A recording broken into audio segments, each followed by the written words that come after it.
স্বাগত সবাইকে। আজও আমরা হাজির হয়েছি আমাদের একটি নতুন ভিডিও নিয়ে। আজ ইলিশ মাছ হবে। এতদিনে হয়তো সবার বাড়িতেই প্রায় ইলিশ মাছ রান্না হয়ে গেছে, কিন্তু আজ আমাদের বাড়িতে হয়েছে। সকালে ঘুম থেকে উঠে দেখি মা ইলিশ মাছ বাছতে বসেছে। তাই মাকে গিয়ে বললাম, দাঁড়াও ভিডিও বানাবো। কিন্তু ততক্ষণে ইলিশ মাছের মুন্ডু ছেদ।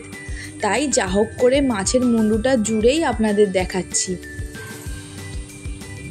আজ ইলিশ মাছ ভাপা হয়েছে আমাদের বাড়িতে। তাই আসুন দেখে নেওয়া যাক কাঁচা মাছের ভাপা। তার জন্য একটা টাইট কন্টেনার নিয়ে মাছগুলিকে বেছে ভালো করে ধুয়ে তার মধ্যে সাজিয়ে ফেলুন এবং মাছগুলির মধ্যে বেশ খানিকটা সর্ষের তেল, হলুদ এবং নুন দিন এবং আগে থেকে বেটে রাখা কিছুটা সর্ষে, পোস্ত এবং কয়েকটি কাঁচা লঙ্কার পেস্ট দিন। ভালো করে মাখাতে হবে।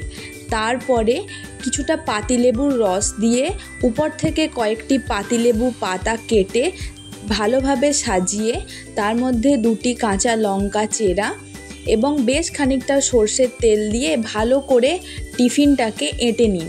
মাছগুলি হালকা হাতে নাড়বেন, যেহেতু এটা কাঁচা মাছ তাই ভেঙে যাওয়ার চান্স, আর ইলিশ মাছ তো খুব নরম।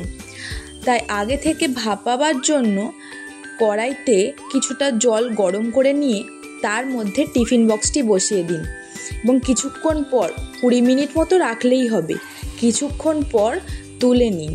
টিফিন খুলে দেখবেন ভালোই গন্ধ বেরিয়েছে। গরম ভাতে সার্ভ করুন ইলিশ মাছ ভাপা।